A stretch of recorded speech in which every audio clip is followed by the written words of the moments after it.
So far, we have done quite a lot of work improving our refinement model M2 so that the invariant preservation proof obligations can be discharged. Let's recap very quickly about the fixes or improvement we made.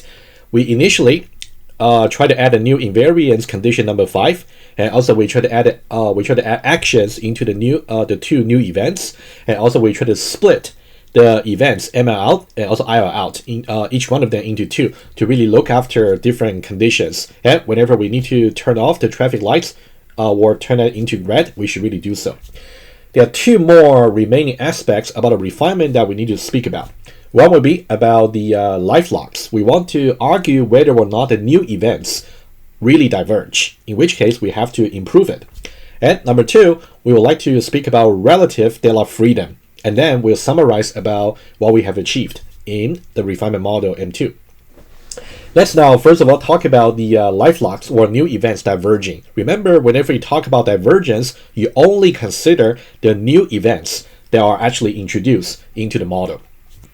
So these are the two new events, ML-TL green and also IL-TL green. However, the current model M2 is such that these two events might diverge, and recall the very definition about divergence. That means the new events might simply just occur or interleave indefinitely, preventing from other concrete events to really occur, meaning that the ML out, IL out, ML in, IL in. For example, these concrete events just cannot occur because these two new events simply just interleave with each other indefinitely. But before we actually see how this is actually possible in terms of a trace, we would like to see what would be the normal expectation on the occurrences for these two new events. That will give us some inspiration about, given that they might actually diverge, we should really fix them to regulate them in a way such that the divergence wouldn't actually happen. So there are two things we want to do. Number one, let's see the normal expected occurrences for the events, including these two new events. And number two, we're going to see exactly how the divergence happens in terms of a trace. We're going to see these two things. And then in the next part, we'll talk about how we can fix it for the divergence so that the trace where the two events diverge can never occur. So these are really the story that we are telling over here. Right, let's now take a look at the two events over here. Let me remind you very quickly about these two events over here.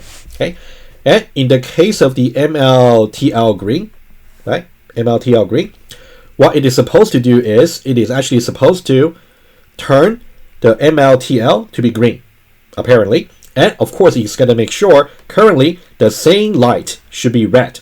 Right, you don't want to really turn the green lights green again. And also, you want to make sure when you turn the ML-TL to be green, you also turn the IL-TL to be red, right? Meaning that if you want to turn this one to be green, you want to make sure the other one is really turned red at the same time. Otherwise, you might have crash, potentially. Symmetrically, for the other new events over here, IL-TL green, we're going to do something very symmetric. Your goal is really to turn the IL-TL to be green. In order to do that, you want to make sure the same lights is actually currently red. And also, once you turn it to be green, you want to make sure the opposite light is also turned red. Right? So that's about the actions and the guards that we spoke about earlier. And let's talk about the normal expectation. What should be a normal expected trace that should really happen? Let's talk about it. So let me just put it here. So this will be the expected trace without any divergence. That's what we expect to see. First of all, we try to initialize the system, in which case we can assume we simply turn both traffic lights to be red. That would be very reasonable, right? So in the beginning, no car should be able to allow to go to the bridge, and also there should be no car in the island that will actually want to go out of the island, just initially, when the system is first launched. And what do we expect to see? And first of all, we can see also in the beginning, the value for the variables should be 0 all the way, right? It's going to be 0. And then we simply just want to say we want to have one occurrence of, before we can have the one occurrence of ML out, we definitely should make sure we turn this light over here to be green. Over here. And then after that, let me just write it down. So the first occurrence will be ML-TL green. And it's important to actually annotate this to say this is a new occurrence of a new events. A new events, which was only introduced in refinement model M2. After this, we'll expect maybe some driver to follow through this traffic light and go onto the bridge. So there will be some ML out over here that's enabled over here.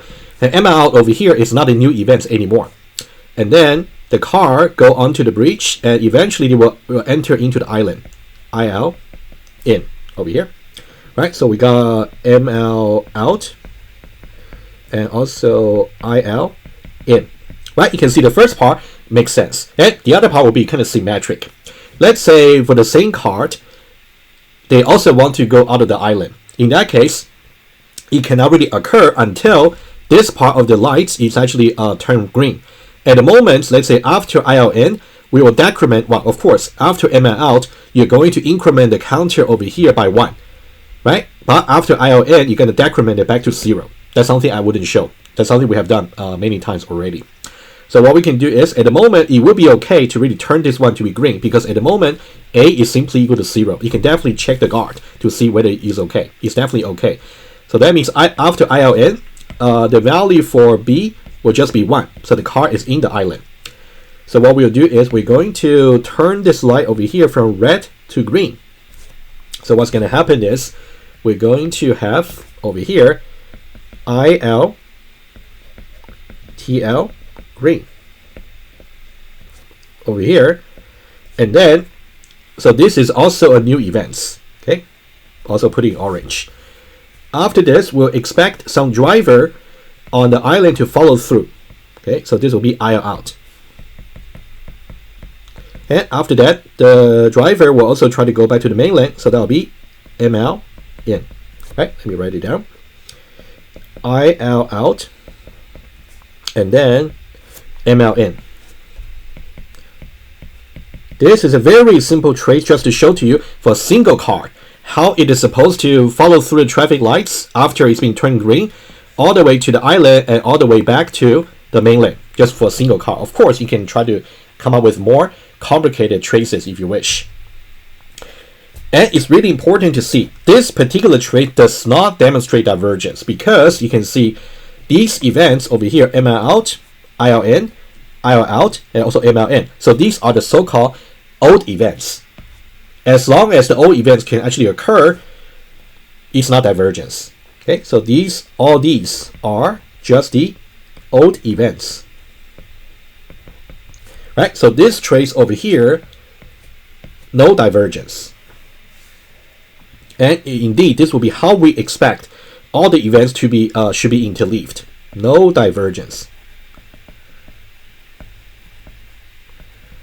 from this trace. Right, so that's about the first part I'd like to mention. This is our expected trace of the system running.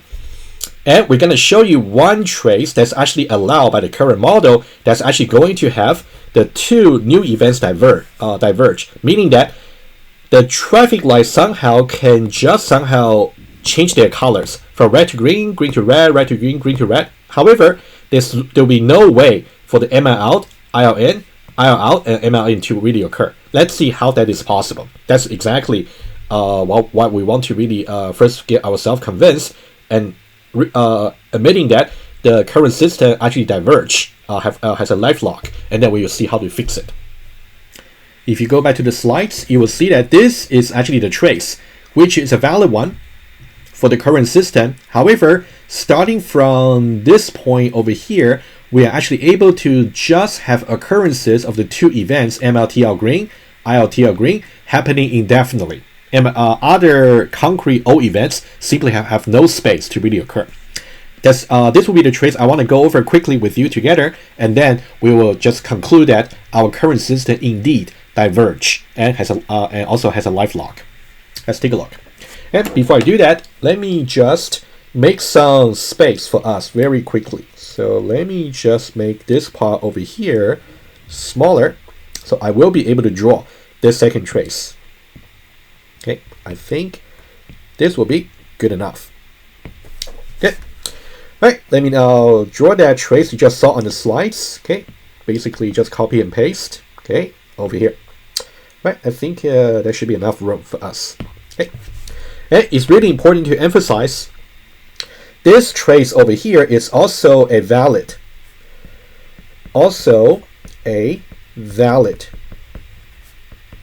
trace of the M2 as is, but leading to lifelock. Let's see exactly where. You can see up to this point over here, up to this point over here is exactly corresponding to init, MLTL green, MLR1. Oh, there's something I kind of wasn't very careful enough. The MLR that we spoke about earlier over here should be MLR 1. So we are making, let's say we're making the assumption that D could be maybe equal to 2. Meaning that when you actually first allowed the car to really go out of the island, you should really allow another car to come out of the island, meaning that the traffic light can just remain to be green. Right? So that's the difference between MLR 1 and MLR 2. If you have any doubts about the distinction between MLR 1 and MLR 2, you can refer to the earlier part of the lecture. Right? Let me fix the diagram very quickly just for consistency. Of course, this should be MLR 1, and symmetrically this would be ILR 1. And this one here should be ILR 1. Right? So these are the fixes I'd like to make before I talk about the new trace over here. Right? So for this new trace over here, let's say we are now at this point over here. What used to be the case, like LR1, MLN, it's also possible to say, rather than allowing these two events to actually occur, it's possible to just go back to this particular MLTL green. Let's see how that's possible. There's one more thing I'd like to fix. After we say ILTL green over here, right? ILTL green is actually going to turn ILTL to be green, which we drew. However, it's also going to turn MLTL to be red, which I forgot to draw. Okay, let me just also put it. So we'll be ready to go back. Okay, so at the moment, after the post states, after ILTL green over here is MLTL is actually red and ILTL is actually green. Okay, and let's now take a look at why such divergence would be possible. At this particular post states is, let's now ask the following question over here. Okay, let me use maybe purple, pink will be better. Okay, is the MLTL green enabled in the post states? Let's check it. MLTL green, in order for that to be enabled, number one, currently it should be red. You can see MLTL currently is red, which I just fixed, right? So this one is actually satisfied, and also A plus B less than D. You can see A plus B 1 less than D 2, right? That's also satisfied. And also C should be equal to 0. That's also right. So in this case, MLTL green can just occur. After this occur, what's going to happen? So this is going to occur. That one there is simply not going to modify the values for A, B, and C, right? So A, B, and C will stay to be 0, 1, 0. What it will do is it's going to turn MLTL to be green and ILTL to be red. So what this will do is like this. It's going to turn the light to be green. And then it's going to turn the other one over here back to red. Right? So you can see over here, we have one round of flipping. We go from red to green and then green to red. And at this post state over here, is it possible to have a occurrence of another new events rather than the old events? Indeed, it is possible. Okay, let's just see one more time. Okay, at this post state over here is the ILTL green enabled. And the answer is positive. It is enabled. Let's check very quickly. ILTL green, for that to be enabled, ILTL should be red. Indeed, it's being turned red over here. And also B larger than 0, indeed, is actually currently 1. And also A should be equal to 0, indeed, and A is equal to 0. Right? Actually, to be more precise, A, B, and C have not been changed since the earlier events. In that case, we're going to flip the lights again. What that will do is it's going to turn this one over here back to green right? This occurrence over here. And then it's actually going to turn this back to red. Right? So you can see I try to be very explicit and visual over here. So what we have seen so far is a pattern of switching the lights without modifying A, B, and C from here. Right? Let me just make it a little bit thicker. So this part over here is really the essence about how the events diverge over here. You can see MLTL over here, red to green, green to red. And for ILTL, green to red, and red to green. And at this stage over here, in the post state over here, MLTL green is enabled again. You can definitely check the guards over here. So this can simply keep going. ILTL green, MLTL green, ILTL green, MLTL green, ILTL green, MLTL green, and etc. So we never get a scope for any other old events, ML out, IL out, ILM, ML in to ever occur. So that's exactly the scenario where these two new events diverge. And think about informally what's really happening over here.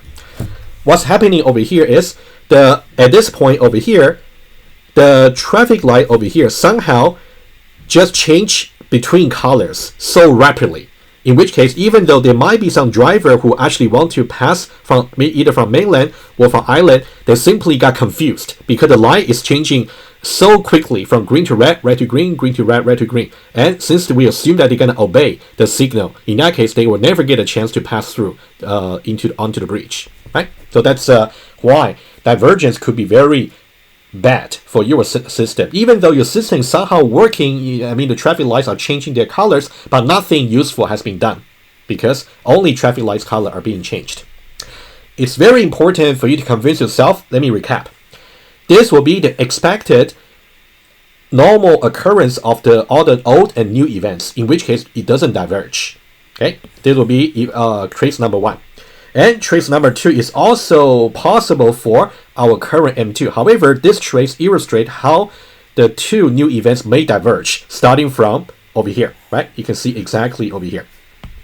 Let me just say one more thing, and then I'll go back to the slides. And this part over here is really about the pattern of diverging. The pattern of divergence.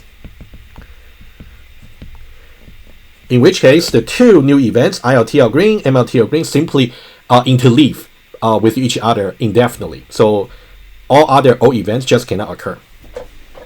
Right, so this is our second example about divergence. Remember, we first talked about divergence in model M1. You can also refer to it for more brush up if needed. Right, so the two traffic lights simply keep changing color so rapidly that no driver can ever pass. Right, that's really what's happening over here. Of course, you really understand both from the informal point of view and also see how the state variables are really changing accordingly to really cause the divergence. Right, what should be the solution for this? Well, in order to really solve divergence, we have to somehow control the enableness of the new events. In this case, we want to make sure the two traffic lights on the mainland side and on the island side should be changed on their colors in a disciplined way. And we're going to introduce some extra variables to really achieve this. And we're going to see this in the next part.